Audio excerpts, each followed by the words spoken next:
बंदे तो कर बंदगी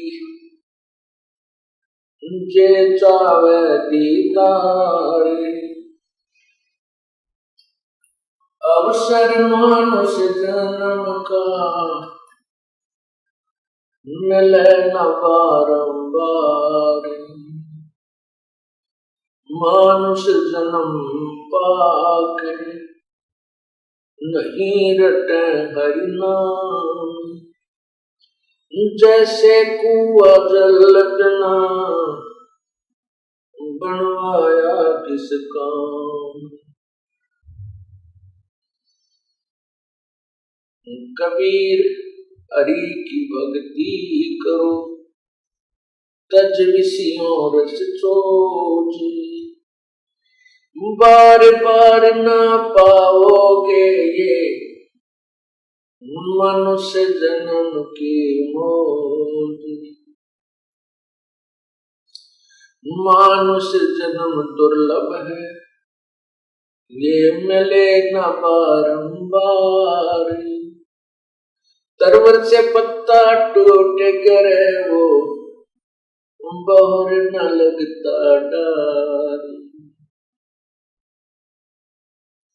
वो पृथ्वी पति चकवे गए जिनके चक्कर चलते। रावण सरीखे कौन गिने ऐसे गए अनंते। लौट सको तो लूटियो राम नाम की लूटे। पीछे फिर पछताओगे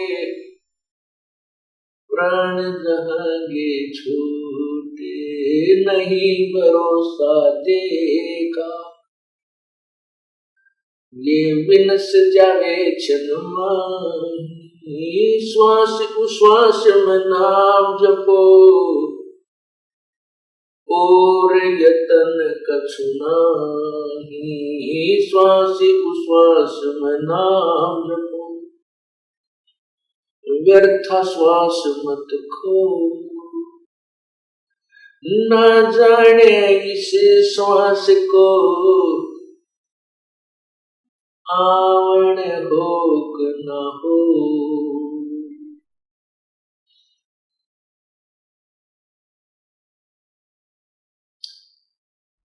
परम पिता परमेश्वर कबीर बंदी छोड़ जी की असीम कृपा से आज हमें यह सत्संग का सुअवसर प्राप्त हुआ है जिसमें परमेश्वर की अपनी ही रजा होती है। उस समय ये शुभ समागम प्रारंभ हुआ करते हैं और ऐसे शुभ समागमों में जिन पुण्यात्माओं को आने का अवसर प्राप्त होता है वो परमात्मा की विशेष प्रिय आत्माएं होती हैं।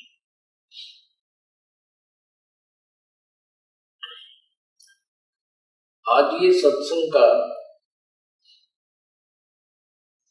प्रोग्राम,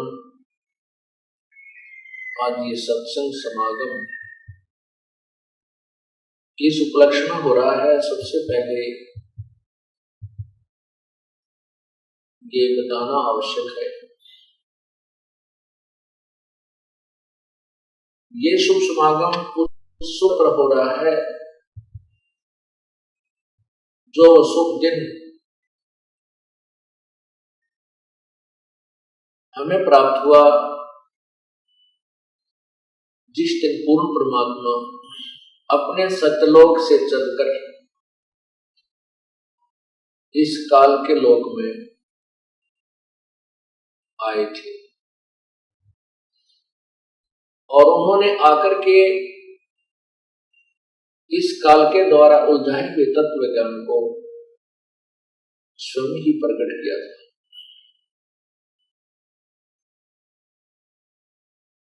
वो शुभ दिन है ज्येष्ठ सुदी पूर्णमासी।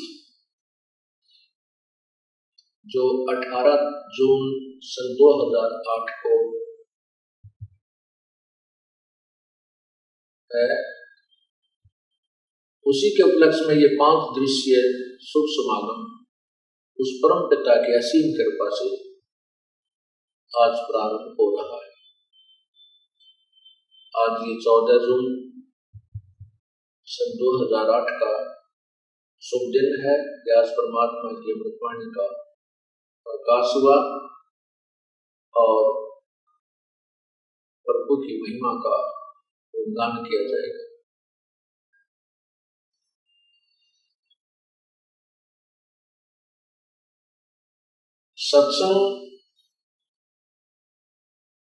सत्संग के अंदर वो रहस्य बताए जाते हैं जो जीव को कभी जीवन में सुनने को नहीं मिले होते, क्योंकि तत्व ज्ञान के अतिरिक्त जो भी हम ज्ञान, चाहे वह दार्शनिक है या कोई व्यवसायिक है, उसको सुनते रहे। उस ज्ञान को सुनकर हम उस रंग में इतने रंगे कि हमने उस अपने दैनिक क्रिया और जैसे भी हम साधना छोटी जैसे भी होता था वो करते थे, उसके अतिरिक्त कोई ज्ञान नहीं था। सत्संग में आने से परमात्मा की उस महिमा का ज्ञान होता है जो अति आवश्यक होती है, और साथ में जीव को अपने कर्मों का जो कर्म वो कर रहा है अपने जीवन में, उनका भी ज्ञान होता है, ये कितने शुभ हैं और कितने अशुभ हैं।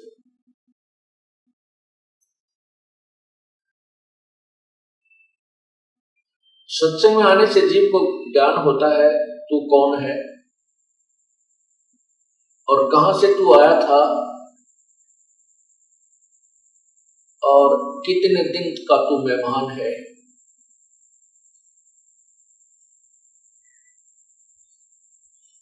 और जो कर्म तू कर रहा है, इनके अतिरिक्त भी कोई कार्य है या नहीं। परमात्मा हमें फिर याद दिलाते हैं, भाई राम नाम रटते रहो, राम नाम रटते रहो जब तक घट में प्राण, कब हो तो दीन दयाल के गनक पड़ेगी कान। साथी हमारे चले गए हम भी चालन हार, कोई कागज में बाकी रह रही तात लगी है वार।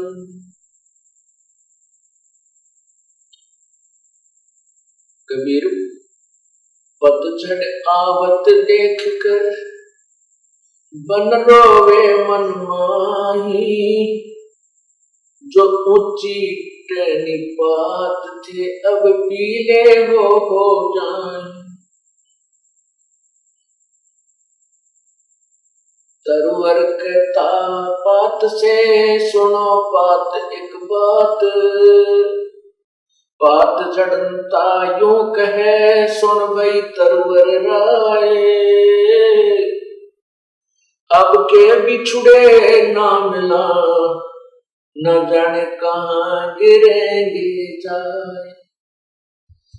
तरवर कहता बात से सुनो बात एक बात, यहाँ की यही रीति है एक आवे एक जात।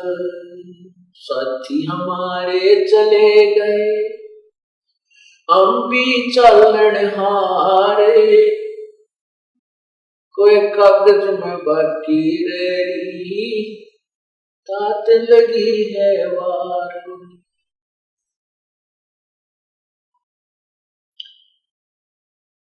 परमपिता परमात्मा पूर्ण ब्रह्म सारी सृष्टि के रचनहार कबीर परमेश्वर जी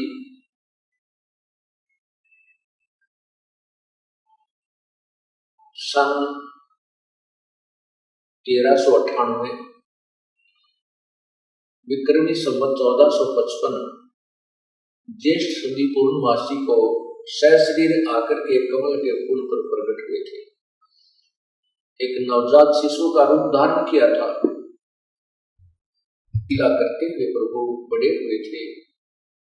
5 वर्ष की आयु से ही वो अपने तत्व ज्ञान का प्रचार करने लग गए थे।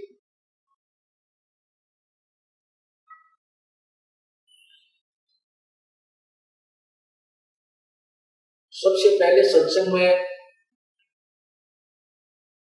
इस जीवात्मा को ये याद दिलाया जाता है कि तू यहाँ का रहने वाला नहीं है। जिस संतान व संपत्ति को तू अपना मानता है वो तेरी नहीं है। परमात्मा ने हमें याद दिलाया था अपने तत्व ज्ञान के आधार से, काया तेरी है नहीं ये माया कहां से हो,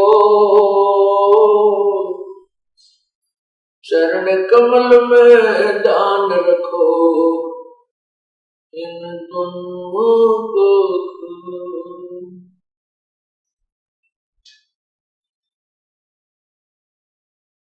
कबीरा वो दिन याद करो, पग ऊपर तल शीश, मर्त मंडल में आके तो बोल गया जगदीश। आत्मा जब तक हमें ज्ञान नहीं होता तो हम निर्भय रहते हैं, डरते नहीं। ना पाप का डर, ना मृत्यु का डर। जैसे अबोध बच्चा होता है, वो बालक बिजली के नंगे तार को छू लेता है, पकड़ लेता है, जहां से स्पार्किंग होकर, और उसमें आतिशबाजी हो रही होती है। उसको अच्छी वस्तु जानकर उसको भी छू लेता है और अपनी जान से हाथ धो बैठता है। बच्चा जब बड़ा हो जाता है उसको बताया जाता है कि ये बिजली है, ये बहुत भयंकर है, इसके नंगे तार को हाथ नहीं लगाना चाहिए, नंगे तार से छूने से ये मार डालती है, मृत्यु को प्राप्त हो जाता है प्राणी। तो फिर वो बच्चा जब उसको ज्ञान शाना होता है, उसको ज्ञान हो जाता है, तो ज्ञान होने से वो भय मानता है, डरता है, और डरता है तो उस भयंकर वस्तु के निकट नहीं जाता जो उसकी मौत का कारण बन जाती है। ठीक इसी प्रकार जब हम सत्संग में आते हैं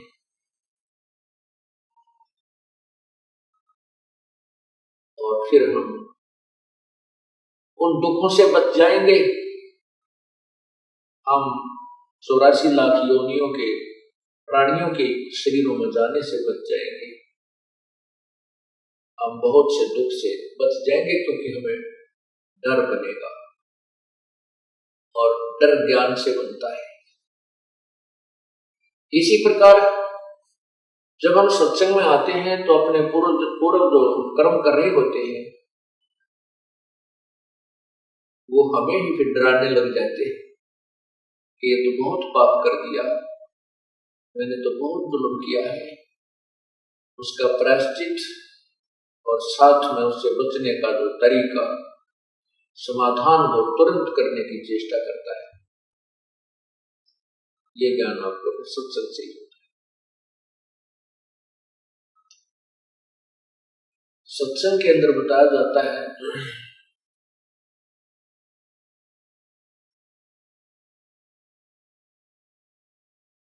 आजा बंदे शरण राम की, फिर पीछे पछतावेगा भाई। आजा बंदे फिर पीछे पछतावेगा भाई। आजा बंदे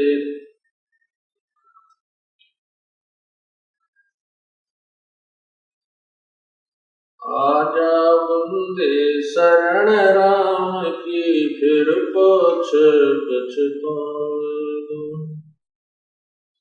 बालू की बीत पवन का खंबा, कब लग खैर मनावेगा। बालू की बीत पवन का खंबा, कब लग खैर मनावेगा। काल बली तेरे सिर पे बैठा, भुजा पकड़ ले जावे।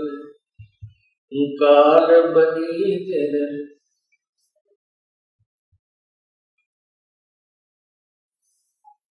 आजा बंदे शरण राम की, फिर पाछ पछतावेगा भाई।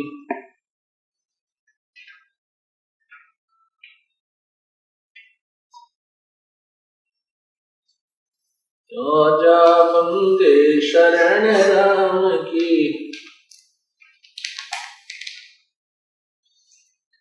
बालों की बीत पवन का खंबा, कब लग खैर मनावेगा। बालों की बीत पवन का, कब लग खैर मनावे। आजम तेरे घट न घेर, तू राम करण ना पाए। आजम तेरे घट न घेर, तू राम करण ना पावेगा भाई। आजा बंदे फिर पाछे पछता। काल बली तेरे सिर पे बैठा, भुजा पकड़ ले जावेगा। काल बली तेरे पीछे पकड़ ले जावेगा। मात पिता तेरा कुटुंब कबीला, सारा कड़ा लखावे। मात पिता तेरा कुटुंब कबीला, सारा खड़ा लखावेगा भाई। आजा बंदे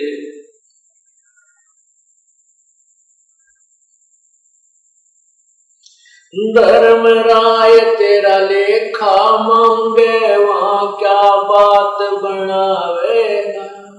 धर्म राय तेरा लेखा लेगा, वहां क्या बनावेगा। लाल खंभ से बांधा था, बिन सतगुरु कौन छुटावेगा भाई। लाल खंभ से बांधा था, बिन सतगुरु कौन छुटावेगा भाई। आजा बंदे शरण राम की, फिर पाछ पछतावेगा भाई।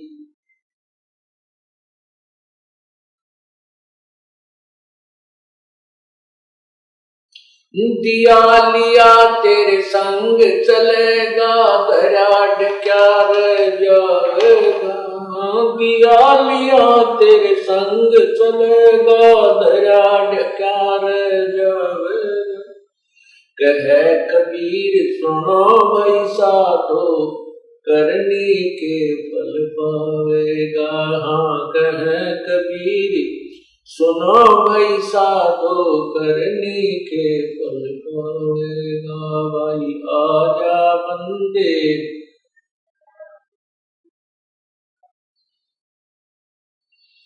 भाई, आजा बंदे शरण राम की, फिर पाछ पछता। परमात्मा ने, कबीर परमेश्वर जी ने क्या बताया है कि आजा बंदे शरण राम की,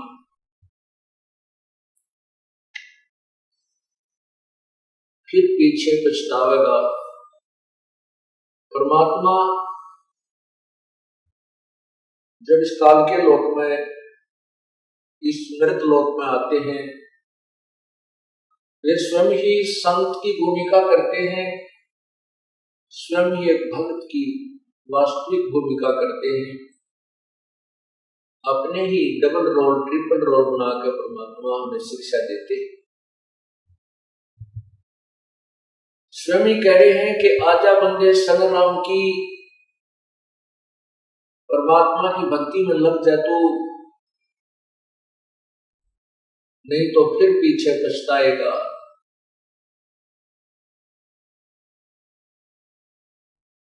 फिर साथ में हम याद दिलाते हैं, ये बालू की भींत, जैसे बालू रेत से द्वार बनाई जाए, वो इतनी अस्थायी होती है कि वो कोई पशु का पैर लग जाए तो गिर जाए, तेज वर्षा आ जाए तो उसके नाम निशान नहीं मिले, तेज हवा से वो भी डिस्टर्ब हो जाती है, नष्ट हो जाती है। इसी प्रकार हमारा ये शरीर 5 तत्वों से बना हुआ पुतला है, इसका पता नहीं किस कारण से अंत हो जाए, एक्सीडेंट में ये नष्ट हो सकता है, पानी में डूब जाए, बिजली का करंट लग जाए, हार्ट अटैक हो जाए, कितना कैंसर हो जाए, कोई ना जाने कितने प्रकार की बीमारियां इसके पीछे लगी हुई है। और ऐसे गंदे ऐसे अस्थायी शरीर को पाकर तो इतना भूल गया कि भगवान भूल गए। इस शरीर की वास्तविकता भी हमें संतों से ही पता चला, नहीं तो हम इसको बहुत ही अच्छा और स्थायी माने हुए थे, इसलिए हम डरते नहीं थे, इसलिए हम भगवान को याद नहीं करते थे। अब हमने इसकी अस्थायी का पता चल गया कि ये तो कुछ भी को नहीं। परमात्मा कहते हैं, पानी जैसा बुदबुदा आसमान उसकी जात, देखत ही छुप जावेगा जो तारा पर्वत। ये तो पानी जैसा बुलबुला, पानी के ऊपर एक बुलबुला आ जाता है, वो कुछ देर तो मौजों का तो रहता है, 1 सेकंड में उसका पता नहीं चलता। इसी प्रकार ये मनुष्य शरीर है, एक बार हमारे हाथ से छूट गया, इससे प्राणी निकल गया, इसको सवा कर देंगे या कि तो जमीन में गाड़ देंगे, इसका नाम और निशान मिटा दिया जाएगा। इसलिए हम इस मिट्टी से लाभ उठाना है, जैसे किसान मिट्टी से गेहूं उत्पन्न कर लेता है, अपनी जीवन रक्षक गेहूं को बना लेता है, उससे धन कमाता है, मकान बना लेता है, अपने कपड़े वस्त्र ब्याह शादी की व्यवस्था कर लेता है, मिट्टी से कर लेता है। ठीक इसी प्रकार हमने इस 5 तत्वों से बने हुए इस मिट्टी के महल से, इस मिट्टी के खेत से राम नाम का धन एकत्रित करना है, ये कमाई करनी है। यदि हमने इस मिट्टी से राम नाम का धन संचित कर लिया तो इसका लाभ है, अन्यथा मनुष्य शरीर का कोई यूज नहीं, कोई लाभ नहीं। नहीं तो हम वही कर्म करते हैं जैसे आम प्राणी करते हैं, बच्चों को उत्पन्न करना, उनके अंदर मोह ममता, और फिर इस शरीर को त्याग करके चले जाए। इसलिए परमात्मा हमें याद दिला रहे हैं, ये बालू की भींत, ये आपका जो शरीर है ये ऐसा जैसे बालू रेत की बनी हुई एक दीवार को, जो बिल्कुल अस्थायी, जिसका कोई भरोसा नहीं कब और किस कारण से नष्ट हो जाए, ऐसे शरीर, ऐसा शरीर है। और फिर कहते हैं, इस मिट्टी से बने हुए शरीर की तो कब तक खैर मनावेगा, कब तक शुक्र मनावेगा। बीमार हो गया, कोई इंजेक्शन लगा दिया, राहत मिल गई, कैंसर होगी, डॉक्टर भी हाथ खड़े कर देते हैं, भाई तो ये मृत्यु को प्राप्त होगा ही। तो परमात्मा कहते हैं, मान लीजिए 100 वर्ष भी रह गया तो भी अंत होना इसका, इसकी खैर कब तक मनाएगा, अर्थात इस मिट्टी से लाभ उठाने से ही तेरा लाभ होगा, परमात्मा प्राप्त होगा।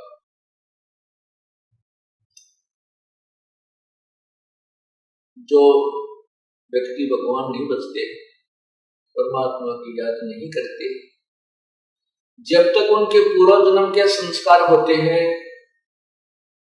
उन जब तक चलते हैं तब तक तो सुखी नजर आता है, शरीर भी स्वस्थ है, घर में भी सुख है, कार कोठी भी है, फैक्ट्रियां भी खूब धड़ाके से चल रही हैं, और जिसमें पाप कर्मों का प्रभाव शुरू होता है, पुण्य समाप्त हो जाते हैं, फिर फैक्ट्रियां बंद होने लग जाती हैं, मजदूर हड़ताल कर लेते हैं, शरीर में रोग बढ़ जाते हैं, और अंत में वो प्राणी अपने पुण्यों को बर्बाद करके और चला जाता है, पाप कर्मों के भोग होकर शरीर छोड़ देता है।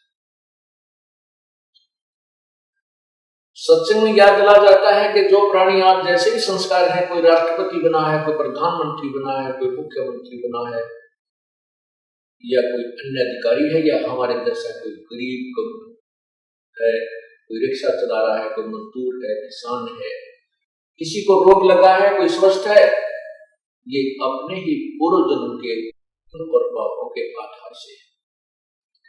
ये पूर्व जन्म में जब हम कभी मानुष जीवन में थे, उस समय हमने ये पुण्य और पाप किए थे, जिनका भोग आज हम भोग रहे हैं। और इस जन्म में यदि हम कोई शुभ नहीं करेंगे तो भविष्य में हमें प्राप्त नहीं होगा। जैसे किसान फसल तैयार करके और गेहूं को निकाल के अपने मकान में डाल देता है, गेहूं के ठेके भर लेता है, और यदि वो किसान अगले सीजन में फिर से फसल नहीं बोता है, तो जो पहले उस सीजन में गेहूं जोड़कर जो रखी हुई थी, एकत्रित की हुई थी, वो हो सकता है उसके 2 वर्ष भी काम निकाल के खाने पीने का, हो सकता है वो 3 साल भी काम चला दे। फिर वो यदि फिर से वो किसान उसी प्रोसीजर को नहीं अपनाएगा, अर्थात फिर से खेती तैयार नहीं करेगा, बीज नहीं बोएगा, तो किसान कंगाल हो जाएगा, उसके बच्चे मजदूरी करेंगे, मांगता फिरेगा, भीख मांगेगा, निर्धन हो जाएगा। ठीक इसी प्रकार हम पूर्व जन्म में की हुई कमाई के ठेके पर रखे हैं, उनमें से हमें मनुष्य शरीर मिला है। इस मनुष्य शरीर में जो हमें प्राप्त है, आज हम उसको ठाठ से खा रहे हैं। कोई गुटकी लगा रहा है, कोई सुल्फा पी रहा है, कोई अफीम खा रहा है, कोई शराब पी रहा है, कोई सिनेमा देखा है कि तो बकवाद गढ़ते हैं, परमात्मा से नहीं डरते हैं, परमात्मा को याद नहीं करते हैं, और करते हैं तो फॉर्मेलिटी ही करते हैं, शास्त्र अनुकूल साधना नहीं करते, तो उनका जीवन व्यर्थ हो रहा है। एक भक्त कह रहा था, उसने उपदेश नहीं लिया था, एक साधारण सी, एक कॉमन सी बात है, जैसे कोई व्यक्ति बीड़ी, शराब, मांस, तंबाकू प्रयोग नहीं कर रहा, और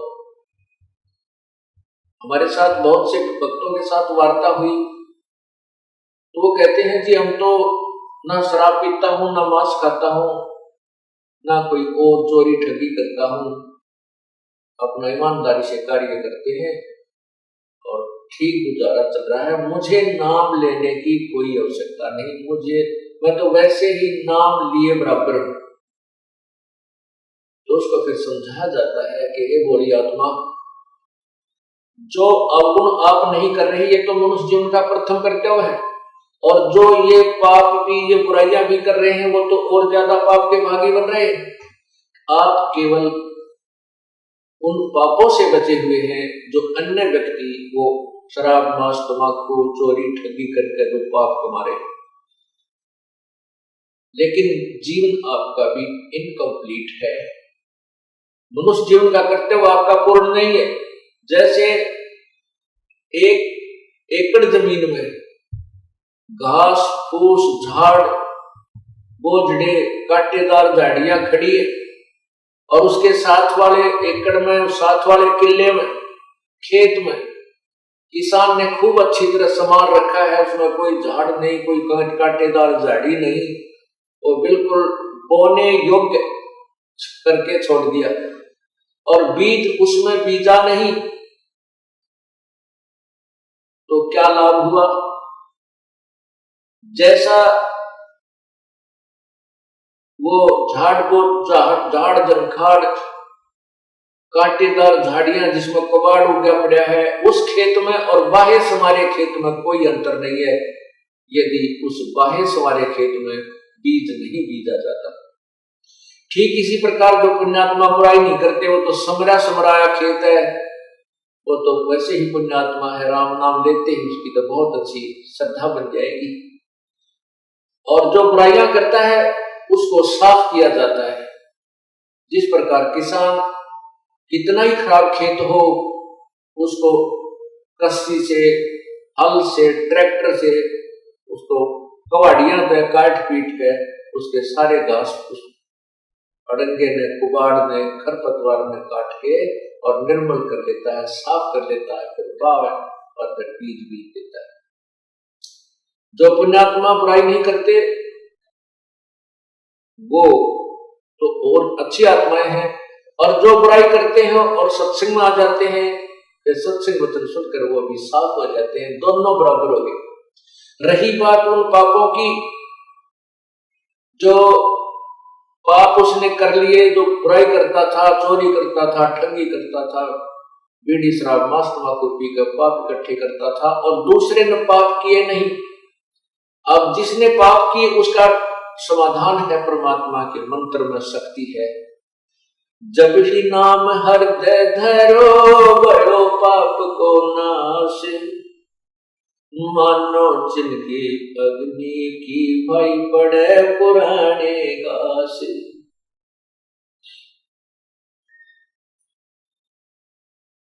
परमात्मा हर तरह से हमें सावधान भी करते हैं, ज्ञान भी देते हैं, हमारा विश्वास दृढ़ भी करते हैं। कहते हैं कि जिस समय आपको ये ज्ञान हो जाएगा सत्संग में आने से कि वही परमात्मा का भजन किया नहीं, उसके अतिरिक्त वो पाप और कर लिए, चोरी डाके मार कर, ठगी करके, दो के 20 बना कर, मिलावट करके, शराब मांस तंबाकू पी के और मुंडी अच्छी नजर बना के, तो फिर उसको डर लगता है। वो सोचता है परमात्मा मेरा क्या होगा, मैं तो घोर पापी हूँ, मेरे तो कीड़े पड़ेंगे, कुत्ता बनूंगा, खाज लगे। क्योंकि सत्संग में आने से आत्मा को ज्ञान हो जाएगा कि सचमुच जो कहा जा रहा है ये सच्ची होगी, ये सत्य होगा। तो फिर उसको ये एक एक्स्ट्रा डर बन जाता है, ईव के बनेगा। उसके लिए परमात्मा ने बताया कि घबरा मत। जैसे पहले जो आपसे बुराई हुई है वो अनजानपने में होगी, आपको पता नहीं था। जिस प्रकार छोटा सा बालक पालने में झूल रहा होता है और वो क्या करता है, टट्टी पेशाब करके सारे कपड़े भी खराब कर लेता है, हाथ और पैर भी खराब कर लेता है, फिर वो रोने लग जाता है। माता जब आती है, उस बच्चे को देखती है, उसकी सारी परिस्थिति से परिचित होकर के वो तुरंत उस बच्चे को उठाती है, स्वच्छ जल से उसको धोती है, उसके कपड़े धोती है, स्वच्छ कपड़े बनाकर दूध पिलाती है, प्यार करती है, सीने से लगा देती है। क्योंकि माँ को पता था कि बच्चा बालक है, अनजान है, इसको पता नहीं। ठीक इसी प्रकार जब तक आप सत्संग में नहीं आए हो और आपसे जो गलतियां होती हैं वो परम पिता परमात्मा कबीर बंदी छोड़ आपको इस सत्संग रूपी जल से धोकर आपको राम नाम का दूध पिलाएगा और आपको सीने से लगाएगा, प्यार देगा। आपके अर्थात आपके जो पूर्व सत्संग में आने से पहले जो किए गए पाप आपके सारे नष्ट कर देगा, आपको साफ करके अपने भक्ति करने योग्य बनाएगा। और यदि जैसे बालक थोड़ा बड़ा हो जाए और वो फिर किधर पेशाब करके बिस्तर में जानबूझ के पिटाई बहुत करे, उसकी पिटाई होती है क्योंकि वो बकवाद कर रहा है, अब अनजान नहीं है। ठीक इसी प्रकार जब आप शाने हो जाओगे सत्संग सुनकर और नाम उपदेश लेकर के फिर गलतियां करोगे, फिर तो उस बच्चे की तरह पिटोगे जो जानबूझ कर बकवास कर रहा है।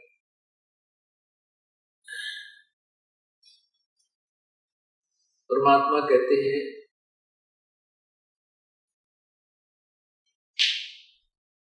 कि जब आप परमात्मा की शरण में आ जाते हो तो परमात्मा ने अपना या तो स्वयं आते हैं या अपना कोई और संत, अपनी निजी आत्मा को यहां भेजते हैं अपने बच्चों को संभालने के लिए। जैसे इस दास की ड्यूटी लगा रखी है, तो सत्संग आने के बाद भी जो गलती करेंगे उनको फिर परमात्मा बार बार समझाते हैं कि फिर तुम करड़ी पिटाई होगी तुम्हारी।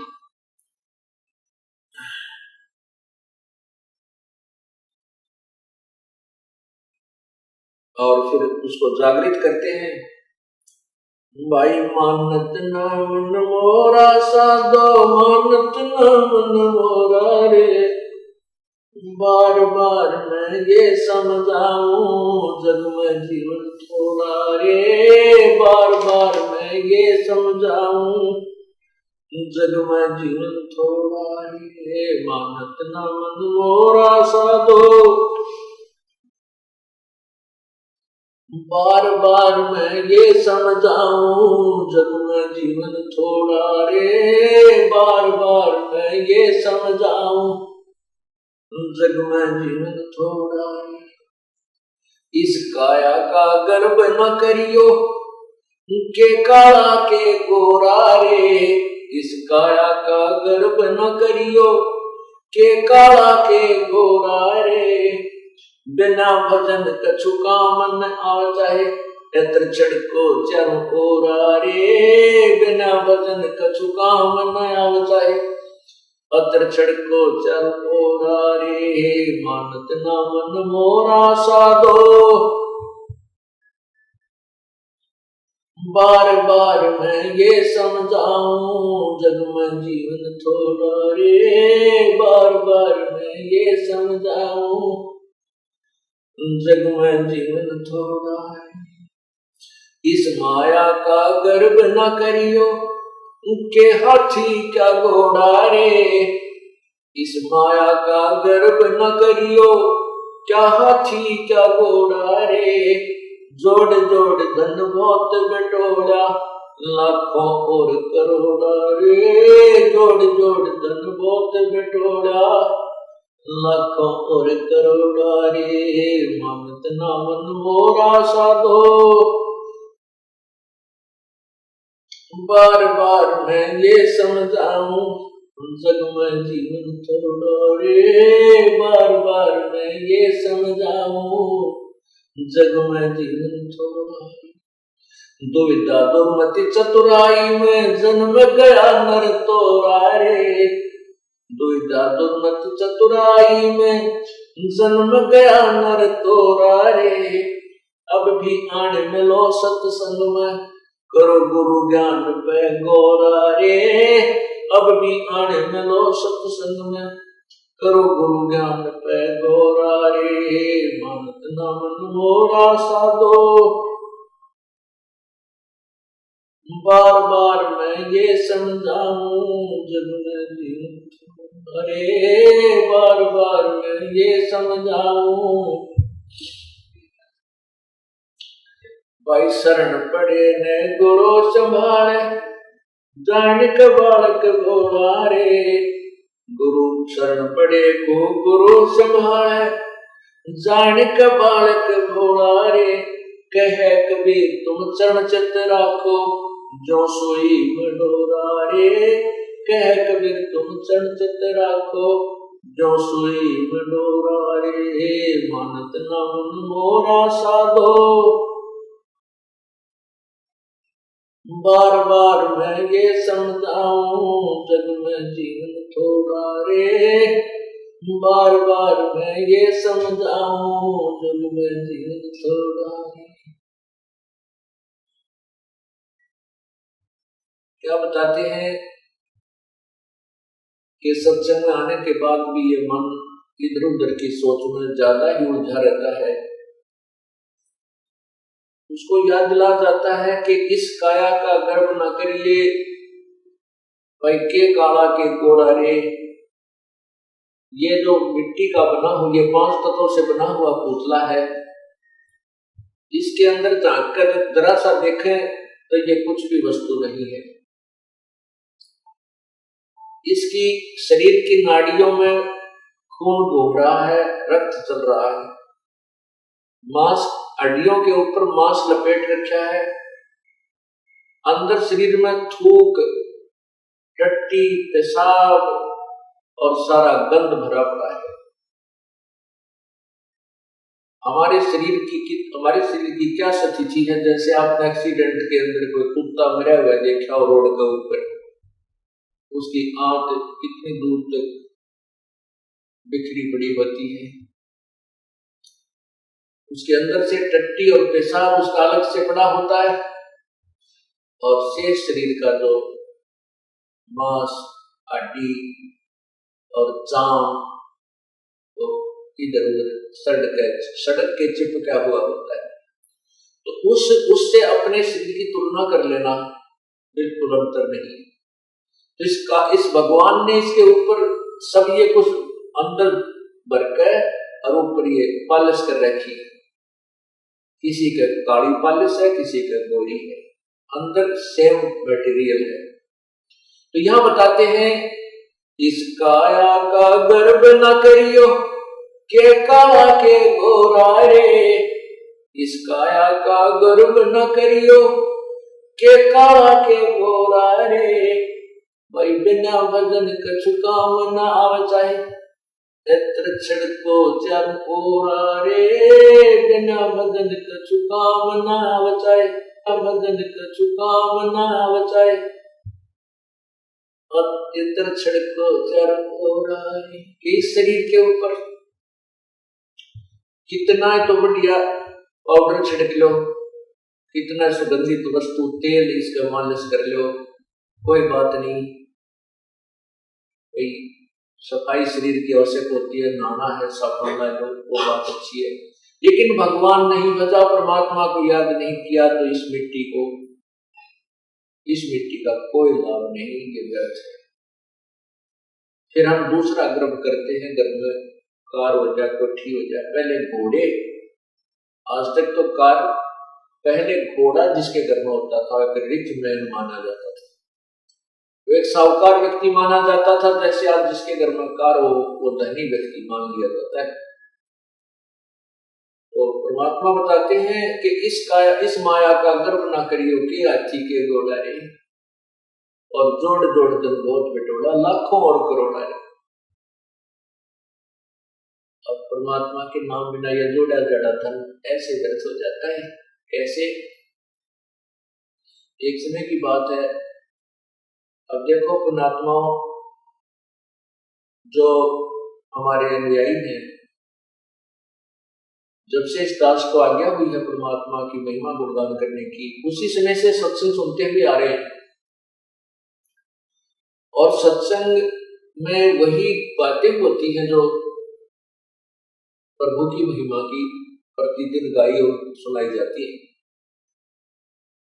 उन्हीं को बार बार सुनाया जाता है, उन्हीं के विषय में आपको प्रेरित किया जाता है, सावधान किया जाता है और परिचित कराया जाता है प्रभु की महिमा से। तो आपको प्रति बार, जितनी बार भी आप सत्संग सुनते हो और परमात्मा की महिमा कथाओं के माध्यम से सुनाई जाती है, यदि आपको अच्छी लगती है तो आप बहुत ही अच्छी भक्ति कर रहे हो, आपके अंदर परमात्मा की चाह है। अन्यथा क्या हो जाता है, जैसे हम प्रतिदिन खाना खाते हैं, रोटी आटा वही होता है और रोटी वही होती है। यदि आप स्वस्थ हैं तो वही रोटी, उसमें दाल सब्जी का थोड़ा बहुत फेरबदल हो जाता है। अगर दाल सब्जी ना हो और स्वस्थ हैं, समय पर आपको खूब भूख लगेगी, और समय पर जब आपको भूख लगी होगी तो सूखी रोटी हो, अचार मिल जाए तो भी अच्छा, नहीं तो पानी के साथ खाकर भी स्वादिष्ट लगती है, पेट भर दिया जाता है। यदि वो व्यक्ति बीमार हो जाता है, बुखार हो जाता है, और मलेरिया बुखार जिसको हो जाता है, उसने रोटी अच्छी न लगती, उसको वो रोटी अच्छी नहीं लगती, कड़वी लगती है, मनुखा दाग से संतरा उसको बहुत ही कड़वा लगता है। न तो वो सेब कड़वी है, ना मनुखा दाग कड़वी है, ना रोटी कड़वी है। कड़वी उस बुखार ने उस पुण्यात्मा, उस भक्त की के शरीर की व्यवस्था को खराब कर दिया, जिसके कारण उसको मीठी वस्तु भी कड़वी लगने लगी। इसलिए तुलसी साहब कहते हैं, तुलसी पिछले पाप इधर जाना भाव है, और जैसे जड़ के वेग वही भूख पैदा हो जाए। जब हमारे ऊपर पाप कर्मों का दबाव बढ़ जाता है, बुखार बन जाता है, तो हमारे को परमात्मा की महिमा रूपी मनुखा दाग कड़वी लगती है, अच्छी नहीं लगती, स्वादती नहीं, रुचि नहीं बनती, सुनने को आनाकानी करता है। और जिस समय ये बुखार उतर जाता है, जिस समय उसका रोग बुखार जबर उतर जाता है, फिर वही व्यक्ति उन्हीं रोटियों को, चाहे लुखी मिल जाए, सूखी मिल जाए, नमकीन हो, सब्जी मिले चाहे ना मिले, उनको रुचि कर खा जाता है, क्योंकि वो स्वस्थ है। जिस प्रकार ज्वर उतरने के उपरांत स्वस्थ व्यक्ति सुबह शाम उन्हीं रोटियों को रुचि खाता है, उसके मन में रुचि नहीं बनती, तो वह स्वस्थ है। इसी प्रकार जिस समय आपके पाप कर्म सत्संग में आने से नरम हो जाएंगे, बदन सिमरन से कम हो जाएंगे, आपको परमात्मा की चर्चा इतनी स्वादिष्ट लगेगी कि आप बेसब्रे हो जाओगे। आपको चाहे 100 किलोमीटर पर जाकर भी सत्संग सुनना पड़े, 400 किलोमीटर भी जाना पड़ जाए, आपको ऐसी भूख लगेगी, आप पहुंच जाओगे, क्योंकि आपके वो पाप कर्म समाप्त हो चुके हैं, जो जिन्होंने आपके मन में, आपकी आत्मा में बुखार बना रखा था, जोर बना रखा था।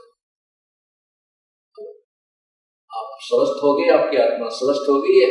अब इसको राम नाम की चर्चा की भूख लगती है। तो जैसे भी जो भी प्रतिदिन खाना हम खाते हैं, प्रतिदिन अच्छा लगता है, तो हम स्वस्थ हैं, और जिस तरह रुचि होगी सब जो बीमार होंगे। उसका ट्रीटमेंट क्या है, उसका उपचार क्या है? उपचार यही है कि उस रोग को खत्म करने के लिए कड़वी गोलियां ही खानी पड़ती है। गोलियां, दवाई, औषधि कड़वी होती है, और चाहे रुचि ना हो औषधि खाने की, कड़वी भी लगती हो, खानी ही पड़ती है। और कड़वी औषधि खाने से रोग कट जाता है। इसी प्रकार आपने कभी कभी सत्संग सुनते सुनते रुचि बन जाती है कि ये कथा तो हमने सुन रखी है, तो समझो आप बीमार हो गए, आपके अंदर पाप कर्मों का कोई दबाव कहीं ना कहीं से बन चुका है। और यदि आपके अंदर गदगद होती है, चाहे आपने 100 बार सुन रखी है, 1000 बार सुन रखी है कथाएं, और उतनी ही रुचिकर, और रुचिकर क्या, उसको सुनने के बाद फिर रोम रोम खड़े हो जाते हैं, कितनी बार सुने, क्योंकि वो तो हर बार सुनने और हर बार याद रखने की बातें हैं।